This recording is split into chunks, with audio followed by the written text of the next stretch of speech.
주일 예배를 하나님께 드리겠습니다. 여호와께 감사하라. 그는 선하시며 그의 인자하심이 영원하미로다. 아멘.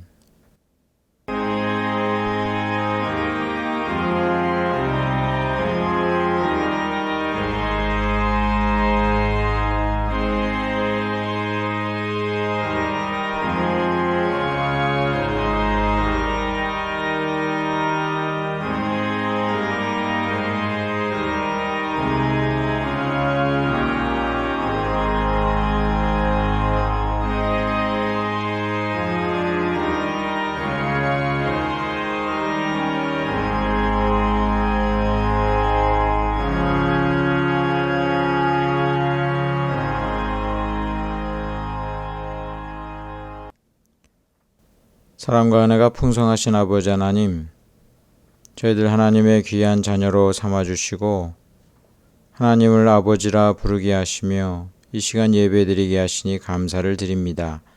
이 예배를 기뻐 받아주시고 성삼위 하나님 영광 받으시며 저희들에게 한없는 은혜를 베풀어 주시옵소서. 예수님의 이름으로 기도드리옵나이다. 아멘.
사도신경으로 신앙고백 드리겠습니다. 전능하사 천지를 만드신 하나님 아버지를 내가 믿사오며 그 외아들 우리 주 예수 그리스도를 믿사오니 이는 성령으로 잉태하사 동정녀 마리아에게 나시고 본디오 빌라도에게 고난을 받으사 십자가에 못 박혀 죽으시고 장사한 지 사흘 만에 죽은 자 가운데서 다시 살아나시며 하늘에 오르사 전능하신 하나님 우편에 앉아 계시다가 저리로서 산 자와 죽은 자를 심판하러 오시리라. 성령을 믿사오며 거룩한 공회와 성도가 서로 교통하는 것과 죄를 사하여 주시는 것과 몸이 다시 사는 것과 영원히 사는 것을 믿사옵나이다. 아멘. 한 주간 하나님의 은혜에 감사하여 감사 기도와 우리의 죄와 허물, 불신앙을 이 시간 예수 그리스도의 보혈의 공로 의지하여 회개하는 기도와 한국교회와 새소망 교회를 위해서 다 같이 함께 기도하겠습니다.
예수님의 이름으로 기도드리옵나이다.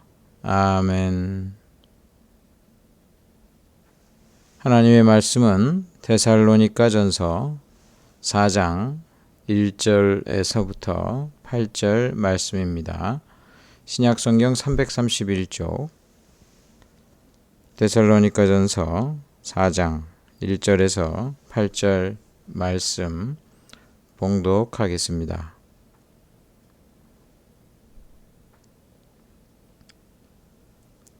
그러므로 형제들아, 우리가 끝으로 주 예수 안에서 너희에게 구하고 권면하노니 너희가 마땅히 어떻게 행하며 하나님을 기쁘시게 할 수 있는지를 우리에게 배웠으니 곧 너희가 행하는 바라 더욱 많이 힘쓰라. 우리가 주 예수로 말미암아 너희에게 무슨 명령으로 준 것을 너희가 아느니라. 하나님의 뜻은 이것이니 너희의 거룩함이라. 곧 음란을 버리고 각각 거룩함과 존귀함으로 자기의 아내 대할 줄을 알고 하나님을 모르는 이방인과 같이 세욕을 따르지 말고 이 일의 분수를 넘어서 형제를 해하지 말라. 이는 우리가 너희에게 미리 말하고 증언한 것과 같이 이 모든 일에 주께서 신원하여 주심이라. 하나님이 우리를 부르심은 부정하게 하심이 아니요 거룩하게 하심이니 그러므로 저버리는 자는 사람을 저버림이 아니요 너희에게 그의 성령을 주신 하나님을 저버림이니라. 아멘. 순결한 생활 제목으로 하나님의 말씀을 나누겠습니다. 할렐루야. 하나님의 은혜가 여러분들에게 충만히 넘치시기를 주님의 이름으로 축원합니다. 이제 계절이 바뀌는 그런 때입니다. 저와 여러분도 새로운 마음으로 하나님 잘 섬기시며 사시기를 축원합니다. 스티븐 호킹 작고한 그 과학자가 말하기를 100년 안에 지구를 떠나야 된다. 지구가 여러 가지 이유로 멸종할 수 있으니까 그렇죠. 그 정도로 위험이 많다는 거죠. 지구를 100년 안에 떠나야 된다. 요즘 그 화성 탐사를 많이 하고 있습니다. 미국뿐만 아니라 중국, 러시아 여러 국가에서 화성에 탐사를 하면서 인간을 그 화성에 이주하거나 또 거기 있는 여러 가지 삶의 터전을 한번 살펴보는 거죠. 구글의 그 머스크라는 그 사람은 아예 그 화성에 가가지고 그러한 그 계획까지도 계속해서 이야기하고 있습니다. 사실상 지금 지구가 환경 오염 때문에 굉장히 이런 연구는 계속 될 겁니다. 그런데 사실 이 지구를 버리고 만약에 화성으로 우리가 이주했다 이렇게 볼 때 그 화성도 아마 조만간 쓰레기로 아주 몸살을 앓지 않겠는가 그런 생각을 하게 됩니다. 인간이 변하지 않고 그 땅만 변한다고 터전만 변한다고 변화되겠어요? 인간의 그 마음에 있는 욕망이나 이런 거 절제할 수 없기 때문에 인간이 있는 곳에서는 쓰레기와 또 이 범죄가 끊이지 않게 될 겁니다. 많은 사람들이 이 인간이 죄인이라는 사실, 하나님으로부터 떠나 있다라는 그 사실을 망각하면 근거 없는 그런 낙관주의를 가질 수 있는데 우리는 성경을 통해서 분명히 우리 자신을 보면서 느끼는 것이 인간은 참 죄인이라는 거, 그리고 하나님이 없으면 구제불능이라는 거, 그런 거를 계속해서 느끼게 됩니다. 현실을 깨닫고 우리 자신이 연약한 죄인이라는 것을 깨닫고 하나님께 나와 날마다 회개하면서 하나님 믿고 겸손히 사는 것이 구원의 길이라는 것을 알아야 되겠습니다. 이 지상에서 완전한 어떤 그 모습을 이루기는 불가능하죠. 우리는 새하늘과 새 땅으로 완전히 이주하기 전까지는 지구뿐만 아니라 어떤 행성에 가도 우리는 행복한 삶이 있을 수가 없습니다. 하나님을 믿는 것과 믿지 않는 것은 아주 거대한 세계관의 차이가 있습니다. 가치관의 차이가 있고 세상을 바라보는 그 눈이 굉장히 달라요. 하나님의 백성은 하나님이 원하시는 대로 생각하고 그리고 하나님이 기뻐하시는 대로 이 세상을 바라보면서 삶을 살아야 될 것입니다. 그런데 우리는 이제 세상 속에 살고 있죠. 세상의 매스미디어 가운데서도 살고 있고 수많은 그런 그 가치관 가운데 우리가 살고 있습니다. 사람들이 주장하는 세상적인 가치관들이 성경에서 말하는 그 가치관들과 충돌되고 또 혼동도 되고 그런 가운데 우리가 때로는 갈등도 하고 또 회개도 하고 그렇게 살아가고 있습니다. 소돔 땅에 살던 그 롯이 그가 하나님을 믿는 사람으로서 마음에 의로움이 있기 때문에 날마다 괴로웠다고 그랬어요. 세상 가운데 크리스찬 그 하나님 말씀의 그런 그 가치관을 갖고 살 때에 우리에게는 굉장히 그 갈등이 있고 고통이 있습니다. 하나님께서는 세상 속에서 살지만 그 세상 속에서 하나님의 그 말씀에 따라 살기를 기뻐하시고 그걸 통해서 하나님의 영광이 드러나기를 하나님은 원하십니다. 그러기 위해서는 저와 여러분이 다른 것보다도 세상적인 가치관 버리고 하나님의 말씀에 입각한 가치관을 갖고 살아야 합니다. 바울은 데살로니가 교인들이 수많은 그 하나님 안 믿는 그 환경 가운데 살아가는 것을 보면서 그들이 하나님의 말씀을 배우고 그리고 그에 따라서 사는 것을 기뻐하는 가운데 더욱 힘쓰라라고 이야기하고 있습니다. 1절에 중반절에 보면은 너희가 마땅히 어떻게 행하며 하나님을 기쁘시게 할 수 있는지를 우리에게 배웠으니, 배웠다고 그랬어요. 그것을 곧 너희가 행하는 바라. 이미 행하고 있어요. 그러나 더욱 많이 힘쓰라. 여러분들은 하나님의 말씀을 믿고 있고 또 하나님 말씀대로 살기 위해서 노력하고 있는 줄 압니다. 하나님께서는 더욱 힘쓰기를 원하십니다. 우리가 더욱 힘쓰지 않으면 잘못된 그 세상의 가치관에 휩쓸려 살아요.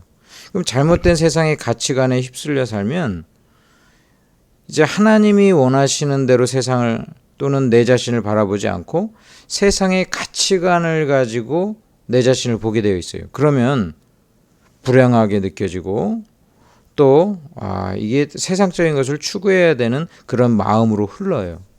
하나님께서는 이러한 가치관을 날마다 죽이고 하나님이 기뻐하시는 가치관으로 바꾸면서 살기를 원합니다. 그래서 이미 하나님의 말씀을 배웠고 또 행하는 바지만 더욱 많이 힘쓰라 그렇게 이야기하고 있어요.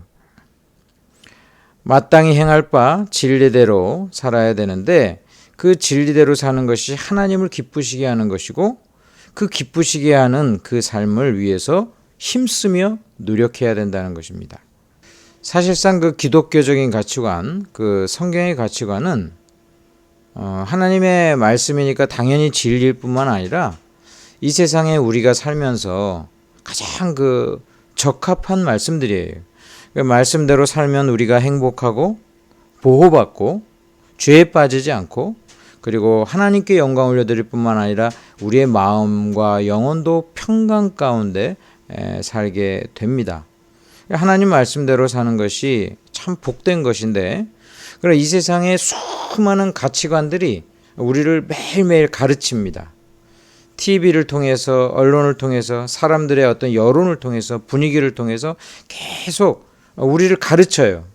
왜 하나님이 기뻐하시지 않는 그러한 것이 오히려 행복이라고 이야기하고 신앙을 등지게 하는 그런 메시지들을 계속 우리에게 주입하고 있기 때문에 오늘 하나님 말씀대로 더욱 많이 힘쓰라. 우리가 하나님의 말씀대로 살기 위해서 노력해야 됩니다. 이 세상에는 그 다른 가치관들이 있어서 우리가 살면서 이 가치관들이 충돌하죠. 세속적인 가치관과 성경의 하나님 말씀의 가치관이 계속 충돌을 해요. 크리스찬들은 이 가치관들이 충돌하고 있다는 것을 인식해야 되고 이게 내가 좀 흔들리고 있구나, 잘못되고 있구나 인식해야 되고 구별할 줄 알아야 됩니다. 그래서 말씀에 따라서 이 세상을 비판할 수 있어야 돼요. 비판적인 것이라는 것은 전부 다 버리는 것은 아니고 거기서 진리에 합당한 것은 받되 진리에 합당하지 않는 것은 버리는 그 구별하는 판단력을 의미합니다. 진리냐 비진리냐 이게 굉장히 날카롭게 구분이 잘 되는 경우도 있지만 섞여 있는 경우가 있습니다. 섞여 있기 때문에 많은 경우에 섞여 있기 때문에 크리스찬들은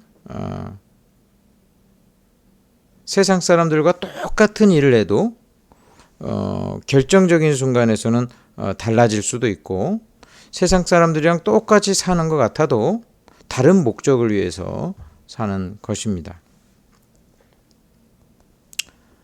세상 사람들과 환경운동도 해야 되죠. 지구를 살리기 위해서 환경운동도 하지만 그 내면 속으로 들어가면 하는 목적도 다르고 방향도 달라요. 저도 분리수거 열심히 합니다. 요즘은 또 그 분리수거에서 그 라벨 떼라고 해가지고 그 라벨 떼는 게 이거 쉽지 않더라고요. 그 라벨을 계속 띄고 분리수거를 잘 하고 있습니다. 자연 환경을 보존하고 또 관리하라는 하나님의 명령에 따라서 우리 크리스찬들은 자연보호를 해야 되고 또 생명도 존중히 여깁니다. 그러나 진화론자들이 생각하는 것처럼 동물과 인간이 같은 그런 차원의 그런 생명체다. 결코 그렇게 보진 않죠. 인간만이 오직 하나님의 형상으로 지음받은 그 존재고 그 깊이 속으로 들어가면은 이제 가치관과 그 하는 목적들이 좀 달라요. 손잡고 같이 일할 때는 일을 하는데 어느 순간에는 그들과 결별해야 되는 때가 있습니다. 이게 좀 지혜가 필요하죠. 세상 사람들이랑 잘 어울려서 사는 것이 참 중요해요. 최선을 다해서 같이 잘 어울리고 또 평화롭게 사는 것, 이것이 하나님께서 원하시는 것입니다. 일반적으로는 우리가 막 그 크리스찬이라는 것을 드러내지 않고 그들과 함께 잘 어울려서 간접적으로 하나님의 그 복음을 증거하는 그런 방법이 좋다고 보겠습니다. 그 전에는 그 문패에 그 교회 스티커를 붙이는 것이 일반적이었어요. 그게 굉장히 바람직하고 내가 크리스찬이다 이런 것을 좀 밝히고 또 이단도 좀 오지 않도록 그렇게 하는 그 목적도 여러 가지 있었어요. 근데 만약에 여러분들이 아파트에 사는 경우에 층간 소음을 낼 것 같으면 그 교회의 그 문에 교회 마크가 없는 게 낫습니다. 상대방이 그거 보면은 더 열받습니다. 굳이 상대방을 갖다가 화나게 할 필요가 없어요. 근데 만약에 여러분들이 잘할 수 있을 것 같으면 문패를 붙이는 게 낫습니다. 그러면 그 사람들이 보고 야, 저 사람 참 좋다. 근데 알고 봤더니 하나님을 믿는 사람이다. 이러면은 아주 좋은 거죠. 아주 좋은 거예요. 그러니까 지혜롭게 해야 됩니다. 지혜롭게 우리가 목적은 하나님께 영광 올려드리는 것이니까 지혜롭게 잘 해야 합니다. 세상 사람들이랑 같이 협력을 하되 그들과 우리는 영적으로 차원이 다른 존재들이고 또한 우리는 하나님께 속해 있는 것이다라는 것을 분명히 아시고 세상적인 가치관 버리고 성경 말씀의 그 가치관에 입각해 살기 위해서 부지런히 우리는 노력을 해야 합니다. 바울은 이거 더욱 많이 힘쓰라 이렇게 얘기했어요. 왜 더욱 많이 힘쓰라 얘기했냐면 반복하지만 우리가 힘쓰지 않으면 세상의 가치관에 그냥 압도돼요. 세상의 가치관에 압도돼. 그럼 세상의 가치관에 압도되면 세상 사람들이 바라보는 눈으로 우리를 바라보고 세상을 바라보니까 그것은 세상 사람들이 느끼는 절망을 그대로 느끼게 되고 세상 사람들이 느끼는 인생의 허무감을 그대로 느끼게 되어 있어요. 그렇게 하지 말고 하나님 말씀대로 우리는 입각해서 살되 더욱 많이 힘써야 되는 것입니다. 그러면 그 세상과 우리 크리스찬들의 그 가치관의 차이에 있어서의 그 기준점이 뭐냐? 기준. 그것은 성경에 나와 있는 십계명입니다. 하나님의 그 계명을 보면 세상 사람들과 우리가 어떤 기준에 있어서 분명히 다른지를 우리는 볼 수 있습니다. 일반적으로는 내가 그 죄를 짓지 않고 그 감옥에 가지 않는 정도 수준이면 굉장히 좋은 그런 시민일 거예요. 근데 우리는 더 나아가서 하나님이 주신 이 계명이 있어요.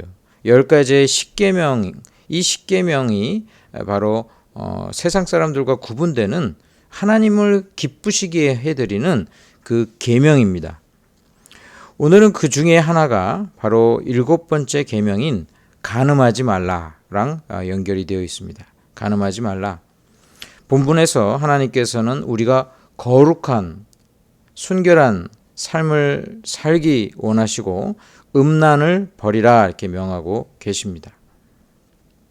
2절에 우리가 주 예수로 말미암아 너에게 무슨 명령으로 준 것을 너희가 아느니라. 예를 들면 십계명 같은 거예요. 자, 3절 하나님의 뜻은 이것이니. 자, 우리가 하나님의 뜻대로 살기 원합니다. 하나님의 뜻대로 살기 원합니다. 여기 뜻이 그 중에 하나가 여기 나와요. 너희의 거룩함이라. 곧 음란을 버리고 하나님의 뜻은 우리가 거룩하게 이 땅에서 사는 것이다. 이것이 하나님을 기쁘시게 하는 것이고 우리 가운데 있는 모든 음란을 버리라. 이것이 하나님의 명령입니다. 이 데살로니가는 그 로마의 그 속주였고요. 로마의 그 지배하에 있는 그 마게도냐라고 하는 지방의 수도였습니다. 이게 굉장히 그 번성한 그런 곳이었죠. 사람들이 많이 모인 그런 수도. 더군다나 그 로마의 지배하에 로마의 귀족들이 많이 있는 그런 지역은 그 로마의 그 문화가 자리를 잡고 있는데 이 로마는 가는 곳곳마다 향락의 그런 문화를 많이 그 뿌려놨어요. 목욕탕을 꼭 만들고 대중 목욕탕을 꼭 만들고 성적인 그 문란함 그런 그 장소들을 만들어놨어요. 로마의 그 지배하에 있던 그 데살로니가 사람들은 유대인이라 할지라도 그런 그 문화에 그 젖어 있었습니다. 당시에 결혼한 사람일지라도 그 여자 노예 같은 경우는 그냥 첩으로 삼아도 전혀 문제가 되지 않는 합법적인 그런 일이었습니다. 그 로마 시대에 그 노예가 얼마나 많았냐면 5분의 1, 5분의 2, 이 정도가 노예였단 말이에요. 그러니까 수많은 그런 로마 사람들은 아내 외에도 첩이 있고 성적인 어떤 일에 있어서 전혀 죄책감도 없이 살아가는 경우가 많이 있었습니다. 자, 데살로니가 교인들은 이제 막 예수님을 믿은 사람들이었어요. 이제 구원을 받았지만 문화적으로는 아직도 그 세상의 그런 문화에 많이 지배되는 그 분위기 가운데 살았단 말이에요. 그러니까 바울이 염려가 되는 거예요. 이들이 구원을 받고 크리스찬이라고 하지만 아직도 이 세상의 문화에 자꾸 물들어 있는 사람이 일부 있고 또 그런 위험성이 상당히 많은 그런 곳에서 사니까 너무 걱정이 되는 거예요. 오늘날 우리 자라나는 세대 보십시오. 이 자라나는 세대들은 우리보다 훨씬 그 문화에 많이 노출이 돼 있어요. 그리고 반기독교적인 분위기, 비기독교적인 분위기 가운데 이 성에 대한 이 부분에 있어서도 가치관의 그 혼란을 느끼는 경우가 많습니다. 그런 그 문화 가운데 그 사는 그 청소년이라고 할 때 하나님 말씀대로 사는 것이 훨씬 더 힘들어요. 많은 친구들이 다 그렇게 하니까 그리고 그렇게 안 하는 사람을 이상하게 보니까 이게 굉장히 문화적으로 되어 있다는 게 굉장히 무서운 것입니다. 그래서 바울은 특별히 하나님의 그 계명에 대해서 강조를 하고 있는 거예요.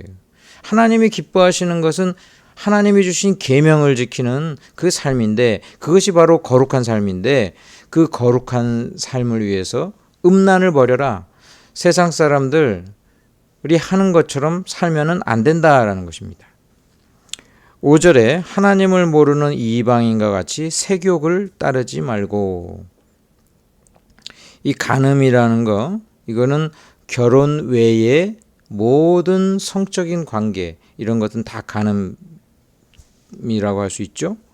음란이라고 하는 말은 이게 원래 말은 이 매춘이라는 말에서 그 나온 말입니다. 이 음란이라는 말에서 오늘날 그 외설적인 그런 모든 그런 단어가 원래 이 음란이라는 말, 포르네이아라는 말에서 나왔습니다. 하나님께서는 이런 음란을 버려라. 세욕이라는 말도 악한 욕망을 말합니다. 악한 욕망.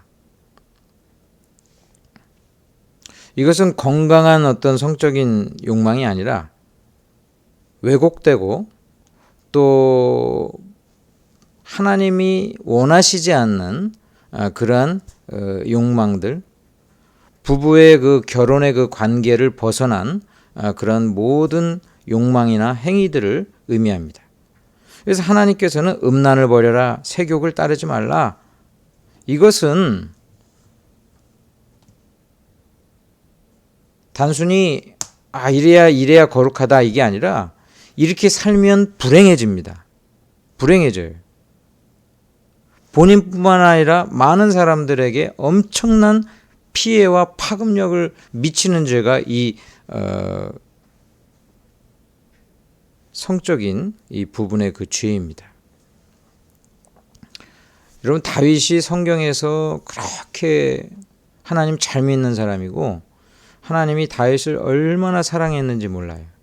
그랬던 다윗이 이 밧세바를 바라보면서 마음 가운데 잘못된 마음을 품으니까 결국은 그것을 행위로 나타내 가지고 살인과 간음의 죄를 그가 범했습니다. 그럴 때 그 다윗은 그 인생이 완전히 추락합니다. 완전히 추락해요. 다윗이 하나님께는 용서함 받았을지 모르지만 그의 나머지 인생은 그 옛날만큼 회복되지 못해요. 그의 인생 나머지가 얼마나 많은 고생과 고통으로 점철되었는지 모릅니다. 솔로몬이 처음 출발이 좋았지만 수많은 이방 여인들과 결혼함으로써 하나님께서 원하시는 것은 한 명의 남자와 한 명의 여자가 결혼하는 것인데 수많은 그런 그 이방 여자들을 그 받아들임으로써 솔로몬이 타락합니다. 그래가지고 그가 나중에는 이방신도 섬기는 거예요. 이런 성적인 타락이라는 것이 이 하나님이 주신 아주 그 기본적인 그 룰로부터 완전히 뒤흔드는 성격이 있어요. 이 성적인 방종이라는 것이. 그래가지고 나중에는 신앙도 저버리게 하는 아주 무시무시한 그런 죄의 그 시작이 됩니다. 자, 우리가 이제 알아야 될 것은 먼저 이제 첫째는 성적인 욕망 자체가 죄는 아니라는 거예요. 이건 하나님이 주신 선물이고 생육하고 번성하며 또한 하나 되기 위한 하나님이 주신 아주 자연스럽고 아름다운 선물이라는 점, 그것을 먼저 기억해야 됩니다.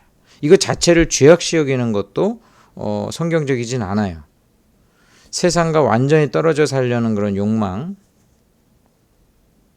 그 부분에서는 좋은 부분도 있지만 그 어떤 부분에서는 자기 그 교만이 들어있을 수 있어요. 자기는 아주 세상과 떠나서 아주 거룩한 사람으로 살고 싶다. 그래가지고 수도원도 가고, 그리고 옛날에 오리겐이라는 사람 같은 경우는 스스로 거세를 합니다. 그렇게까지 하면서 나는 하나님 앞에 거룩한 사람이 되겠다. 한 부분에 있어서는 순수하고 좋은데 어떤 부분에서는 지나친 것이고 그건 교만한 그런 그 모습이에요. 하나님이 그런 걸 원하시는 것은 아니에요. 이게 성적인 욕망 자체는 자연스러운 것이고 건강한 것이고 하나님이 주신 아주 그 귀한 선물인데 이게 왜곡되면 아주 추한 것으로 변화됩니다. 그래서 오늘 본문에 나오는 그 성의 지침들을 같이 좀 살펴보고자 합니다. 4절에 보세요. 각각 거룩함과 존귀함으로 자기의 아내 대할 줄을 알고. 4절 각각 거룩함과 존귀함으로 자기의 아내 대할 줄을 알고. 첫 번째는 그 여기 아내가 나오죠. 결혼을 통한 그런 부부 관계 가운데 성은 향유되고 유지되어야 한다는 것입니다. 하나님께서는 이 하나님의 그 축복 가운데 결혼한 이 부부 가운데 이 성이 아름답게 유지되고 또 그것을 통해서 많은 기쁨과 유익이 있기를 하나님은 원하셨어요. 이 종교개혁자들은 그래서 그 결혼을 굉장히 권장했습니다. 왜냐하면 우리가 경건하게 살기 위해서 결혼이 필수적이기 때문에 오히려 그 그릇된 성적인 욕망으로 나아가는 것을 막는 그런 부분도 있고, 결혼을 통해서 하나됨으로 하나님께 더욱더 함께 잘 섬기는 그런 면에서 하나님이 기뻐하시는 일이기 때문에 결혼을 권장했어요.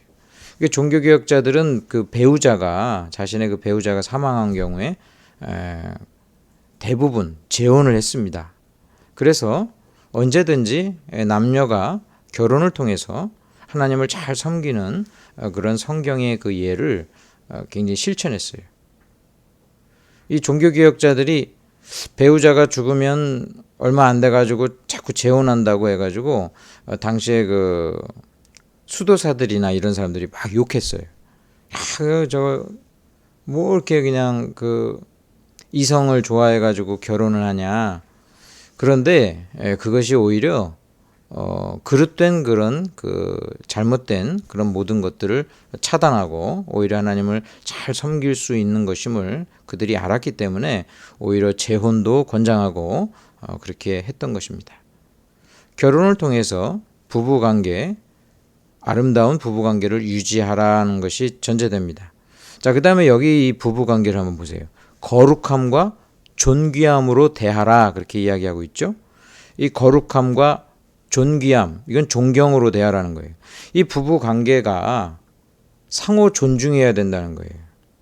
상대방을 위하는 것인데 상호 존중 가운데 이 모든 것이 부부의 삶이 이루어지는 것인데 만약 여기에 강압이 있거나 주종 관계가 있어서는 절대로 안 된다는 거예요. 여기서 강압이나 주종 관계는 잘못된 그런 그 주종 관계를 말하는 거예요. 부부 간에도 얼마든지 성범죄가 일어날 수 있다. 이게 오늘날은 지금 법으로 지금 금하고 있죠. 부부 간에도 성범죄를 저지를 수 있다. 이거 벌써 성경에서 말하고 있는 거예요. 그래서 부부 가운데 거룩함과 서로 존경하는 그런 그 관계여야 된다는 것입니다. 성경에서는 부부의 관계를 나쁜 것으로 생각해가지고 각방을 쓴다든지 이것도 잘못된 것이니까 반대하고, 두 번째로 이것이 강압적으로 어떤 그 잘못된 그러한 그 상대방에 대한 존중함이 없는 부분에 대해서 그것도 큰 죄임을 분명하게 이야기하고 있는 거예요. 그래서 거룩함과 존경 가운데 부부가 하나 되어야 한다라는 것을 이야기하고 있습니다. 자, 그리고 이제 이러한 하나님이 주시는 원리를 넘어서는, 즉 선을 넘는 것에 대해서는 하나님께서 경고하고 있습니다. 6절에 이 일에 분수를 넘어서, 이 분수를 넘는다는 게 오늘 요즘 표현으로는 선을 넘는 거예요. 한계를 벗어나는 거예요. 결혼이라는 한계를 벗어난 성적인 방종, 이런 것들은 형제를 해하지 말라. 이 일의 분수를 넘어서 형제를 해하지 말라. 이는 우리가 너희에게 미리 말하고 증언한 것과 같이 이 모든 일에 주께서 신원하여 주심이라. 이 주께서 신원하여 주심이라는 것은 만약에 이런 일을 행하면 하나님께서 벌 주신다는 것입니다. 벌 받는다고 지금 경고하고 있어요. 주께서 가만히 있지 않겠다. 부부의 선 안에서 있는 성은 너무나 큰 축복이기 때문에 두 사람이 자녀를 낳고 또 기쁨 가운데 하나 되는 이것이 복인데, 만약 이것이 선 밖에 선을 넘잖아요. 이거는 큰 범죄가 되고 하나님께 벌을 받는다고 경고하고 있어요. 우리가 형제 자매끼리 서로 존중하고 또 끝까지 책임지는 것이 사랑이고 바른 것입니다. 이 선을 넘는 성적인 방종은 결국 어떤 사람을 해하게 됩니다. 가정을 파괴하게 되거나 그 사람과 내 자신을 해롭게 한다는 거예요. 그러니까 결코 행복으로 끝나지 않아요. 행복으로 끝나지 않아요. 우리나라 특히 남성들이 필리핀 가가지고 동거해가지고 그 아이를 낳은 그 코피노들이 있습니다. 베트남에 가가지고는 라이따이안들 있습니다. 근데 자기가 동거하고 아이를 낳았으면 책임을 져야 되는데 책임을 안 져요. 양육비도 보내주지 않습니다. 결혼을 전제로 한 만남이어야 되고 아이를 낳게 된다면 책임을 가져야 되는 것인데 이것을 그냥 버리는 그러한 일들, 저버리는 일들은 너무나 큰 죄예요. 너무나 큰 죄. 그 사람들이 그 복받은 사람으로 살 수 있겠어요? 이 8절을 보세요. 저버리는 자는 사람을 저버림이 아니요 너희에게 그의 성령을 주신 하나님을 저버림이니라. 선을 넘는 성적인 방종의 그 결과는 본인뿐만 아니라 다른 사람들에게 큰 해를 준다라는 것을 기억하고 음란을 버리고 세욕을 버리고 하나님 앞에서 거룩하게 분별된 사람으로 살라는 것입니다. 자, 여기서 좀 더 우리가 알아야 될 게 있습니다. 크리스찬 중에는 그 미혼들도 많고 그리고 또 결혼하지 않고 살려는 그런 분들도 있습니다. 여러 가지 그 실제적으로 이제 들어가면 이제 고민거리들이 좀 많이 이제 생겨요. 근데 우리가 좀 알아야 될 거는 그 실제로 행하는 거와 어떤 그 성적인 범죄를 실제로 행하는 것과 마음속에 일어난 것은 사실상 차원은 좀 다르다라는 것을 이해할 필요는 있어요. 예수님께서 사실 이런 말씀을 하셨죠. 마태복음 5장 27절 28절에 간음하지 말라. 28절에 음욕을 품고 여자를 보는 자마다 마음에 이미 간음하였느니라. 그러니까 간음죄를 실제로 범하지 않았는데 마음속에만 일어나도 간음한 거다. 이렇게 예수님이 말씀하시잖아요. 이거는 나는 절대 간음한 적이 한 번도 없습니다. 이렇게 자기가 죄가 없다라고 하는 사람에게 그 예수님께서 죄를 깨닫게 해주시기 위해서 하신 말씀이에요. 그런데 여러분 보십시오.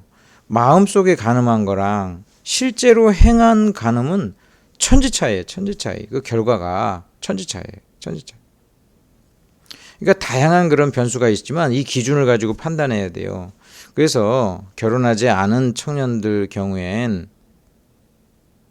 이 마음 가운데 있는 여러 가지 그 청년 때는 특히 결혼 안 한 그 청년 때는요 온통 머릿속에 그 이성에 대한 생각이 가득할 때가 있어요. 그러면 하나님 앞에서 너무 큰 죄책감을 가질 수 있거든요. 그런데 우리가 연약하구나 참 하나님 앞에 회개하는 그러한 그 삶은 살아야 되겠지만 내가 직접 행한 거랑 마음속에서 행한 거 그 품은 거랑은 좀 차원이 다르다. 차원이 다르다. 그 점을 좀 알고 너무 지나친 그런 죄책감으로부터는 좀 벗어날 필요가 있다 생각하게 돼요. 내 마음 가운데 그러한 생각이 가득한다고 할 때 한편으로는 회개도 할 부분이 있죠. 그러나 내가 신체적으로 건강하구나 이런 감사도 있을 수가 있는 거예요. 성경에서 말하는 큰 원칙은 뭐냐면 이것이 나와가지고 직접적으로 어떤 이제 행동으로 이어진다면 그것은 본인이나 다른 가정이나 어떤 사람에게 절대적인 해악을 끼칩니다. 치명적이에요. 치명적이에요. 성적인 범죄는 다른 범죄와는 차원이 다르게 이거는 그의 그 아주 그 심층까지도 해를 끼쳐요. 그러니까 이런 범죄를 저지르는 것은 너무나 큰 일이라는 것을 알고 절대로 그 유혹에 빠져서는 안 되는 것입니다. 그러나 아까 얘기한 것처럼 우리는 이 부분에 있어서 온전할 수가 없어요. 이 마음의 영역에 있어서는. 근데 이 마음과 아까 실제 행한 거랑은 너무나 천지 차이의 그런 그 차이는 있기 때문에 지나친 죄책감은 갖지 마시고 하나님 앞에 연약한 자신을 날마다 기도하고 간구하며 나아가기를 바랍니다. 오늘 성경에 하나님께서 우리를 부르신 목적이 나옵니다. 7절에 하나님이 우리를 부르심은 부정하게 하심이 아니요 거룩하게 하심이니. 자, 하나님께서 우리를 택하시고 구원하시고 부르신 것은 우리가 거룩하고 아름다운 삶을 살며 이것을 통해 하나님께서 영광 받으시기 위함이다. 이게 목적이라는 거예요. 그런데 우리가 부정하게 우리 자신을 갖다가 그 죄악 가운데 내어주면 하나님의 그 목적이 이루어지지 않는 것이다라는 것을 기억하고 이제 구별된 삶을 살아야 합니다. 오늘 8절에 있는 말씀처럼 예수 믿는 사람들 안에는 성령이 있습니다. 성령님이 함께 하셔요. 그때 판단하도록 해주십니다. 우리는 신앙 양심이 있어요. 양심에 꺼리는 일은 하지 말아야 돼요. 세상 사람들이 다 그렇게 생각해도 세상의 문화에 따라가지 말고 성령님께서 주시는 은혜와 말씀 가운데 살아야 합니다. 우리가 우리 스스로를 구별할 때 하나님께서 우리를 구별하시사 은혜 주실 줄 믿습니다. 하나님께서는 하나님을 경외하고 거룩하게 살기 원하는 그런 사람이 있나 하고서 늘 살펴보신다. 성경에 이야기하고 있어요. 시편 53편에도 보면은 하나님이 하늘에서 인생을 굽어 살피사 지각이 있는 자와 하나님을 찾는 자가 있는가 보려 하신지. 하늘에서 하나님께서 도대체 하나님 말씀이 옳다고 생각하고 바른 판단력을 가지고 분별하면서 사는 지각 있는 사람이 어디 있는가? 하나님을 찾으며 하나님을 추구하는 자가 어디 있느냐 이렇게 늘 살펴보신다 이야기하고 계세요. 그런데 불행하게도 3절에 각기 물러가 함께 더러운 자가 되고 선을 행하는 자 없으니 한 사람도 없도다. 하나님이 지각이 있는 사람, 하나님을 찾는 사람이 어디 있는가 살펴보는데요. 진짜 하나님을 찾는 사람은 없다라고 이야기하고 있어요. 그러니까 우리가 이런 말씀 보면은 다 도토리 키재기예요. 저 사람은 신앙이 굉장히 좋은 것 같다. 그런데 근본적으로 모든 인간들이 다 근본적으로 타락되어 있는 것을 봅니다. 하나님께서는 성령님을 그래서 보내주셨어요. 이렇게 살면 안 된다. 그래서 시편 33편에 다시 말씀하십니다. 여호와는 그를 경외하는 자 곧 그의 인자하심을 바라는 자를 살피사. 성령님께서 이러한 마음을 우리에게 주시는 거예요. 하나님을 경외해야 되겠다. 그리고 또한 하나님의 그 은혜를 받아야 되겠다. 이 사모하는 마음을 가지면 내가 세상 사람들이랑 같이 살지 말아야지. 이게 세상 사람들과 나의 가장 근본의 그 구별됨 중에 하나가 바로 이 성에 대한 생각. 내가 하나님 말씀대로 내가 결혼을 하고 아름다운 그 가정 가운데 살아야 되겠다. 또는 싱글로 살아도 내가 하나님 앞에서 거룩하게 살고 그리고 하나님을 추구해야 되겠다. 이렇게 사는 그런 사람들은 시편 33편 19절에 그들의 영혼을 사망에서 건지시며 그들이 굶주릴 때에 그들을 살리시는도다. 하나님께서 그를 구원해 주시고 또 그를 배부른 그 만족으로 이끌어 주실 줄 믿습니다.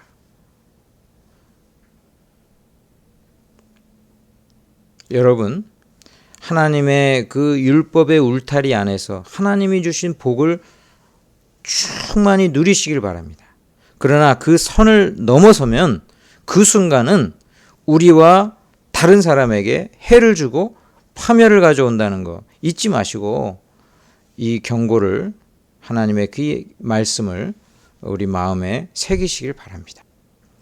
우리 마음 가운데 욕망이 일어나는 것 자체는 우리가 어떻게 할 수 없지만 그것을 통해서 오히려 하나님께 나아가고 거룩하게 살려고 노력하는 사람, 그 사람 하나님께서 기뻐하시고 또 은혜를 주시고 건지시고 살리실 것입니다.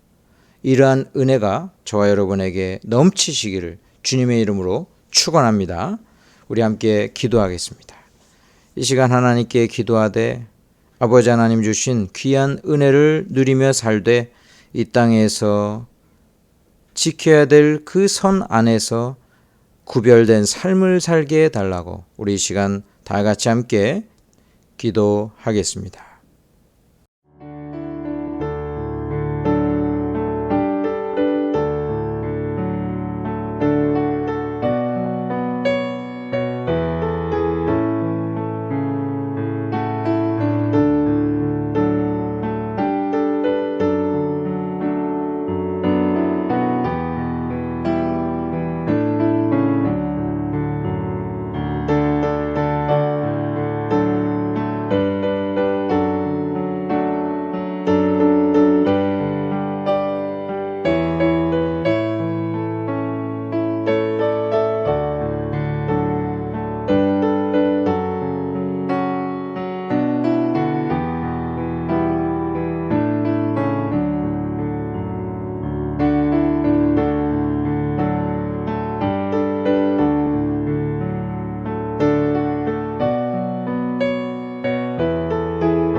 아버지 하나님, 우리를 부르심은 부정하게 하심이 아니요 거룩하게 하심이니 라고 말씀하셨사오니 언제나 하나님의 부르심에 합당하게 구별된 삶을 살게 하여 주시고 세속에 물들지 아니하며 하나님 은혜 가운데 사는 귀한 하나님의 백성 되게 하여 주옵소서.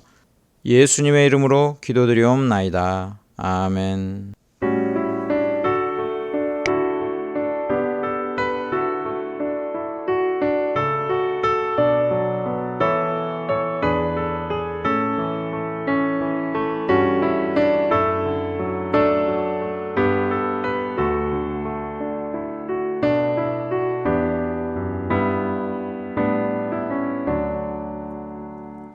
예수를 나의 구주 삼고 성령과 피로써 거듭나니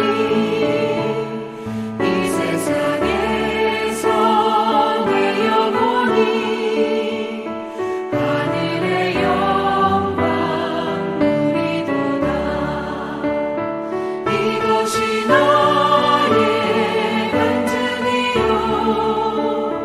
이것이 나의 찬송일세. 나 사는 동안 끊임없이 구주를 찬송하리로다.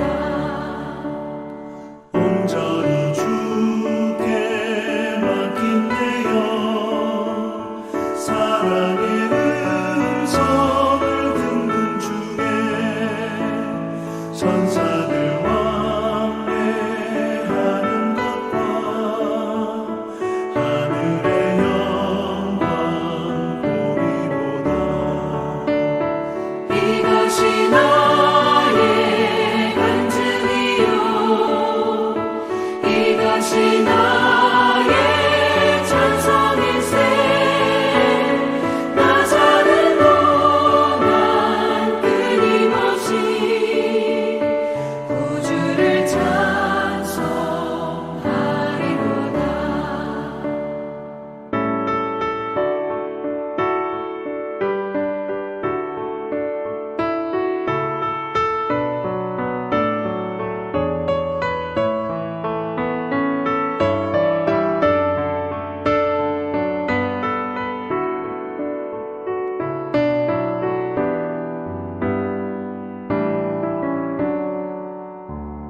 주 안에 기쁨 누림으로 마음의 풍랑이 잔잔하니 세상과 나는 간 곳 없고 구속한 주만 보이도다. 이것이 나의 간증이요 이것이 나의 찬송일세. 나 사는 동안 끊임없이 구주를 찬송하리로다.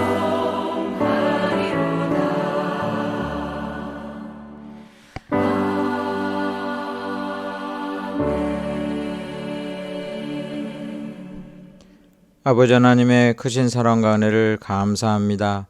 이 시간 하나님 앞에 감사함으로 예물 드리오니 주여 기뻐 받아 주시옵소서. 11조 감사헌금 주정헌금 하나님 앞에 사연을 담아 기도를 담아 하나님께 드립니다. 드린 모든 헌금 위에 주님께서 기억하시고 함께 하시며 은혜를 베풀어 주옵소서. 우리들의 가정과 산업과 일터에 주여 은혜를 베풀어 주시며 우리들 건강하기 원하오니 주여 함께하여 주옵소서. 육신 연약한 자들마다 어루만져 주시고 고쳐주시고 회복시켜 주옵소서. 하나님 앞에 소원을 가지고 아랠 때마다 응답하여 주시며 우리의 삶을 인도하여 주시옵소서. 언제나 성령께서 우리를 이끌어 주시며 바른 길을 가게 하시고 하나님 기뻐하시는 삶을 사는 귀한 인생 될 수 있도록 인도하여 주시옵소서. 감사드리며 예수님의 이름으로 기도드리옵나이다. 아멘. 축도하겠습니다. 지금은 우리 주 예수 그리스도의 은혜와 아버지 하나님의 크신 사랑과 성령님의 위로교통 충만하신 은혜가 구별되게 거룩한 삶을 살기 원하는 주의 거룩한 백성들 한 명 한 명 위에, 각처에서 예배드리는 모든 자들 위에, 구원받아야 될 자들 위에 이제로부터 영원토록 함께 있을지어다. 아멘.